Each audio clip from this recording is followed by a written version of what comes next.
Alright, YouTube. So, I'm sure I'm not the only one who has disassembled a knife and not been able to put it back together, and then just proceeded to put it all in a Ziploc bag and say I'll do it later, and more than likely I will never get around to fixing it. The one thing that has me stumped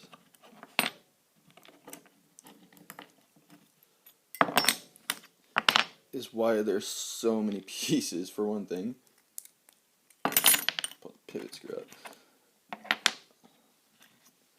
out. I have disassembled and reassembled this knife before, and since forgotten how. So if anyone has any tips or tricks on how to put together one of these assist opening knives with this many internal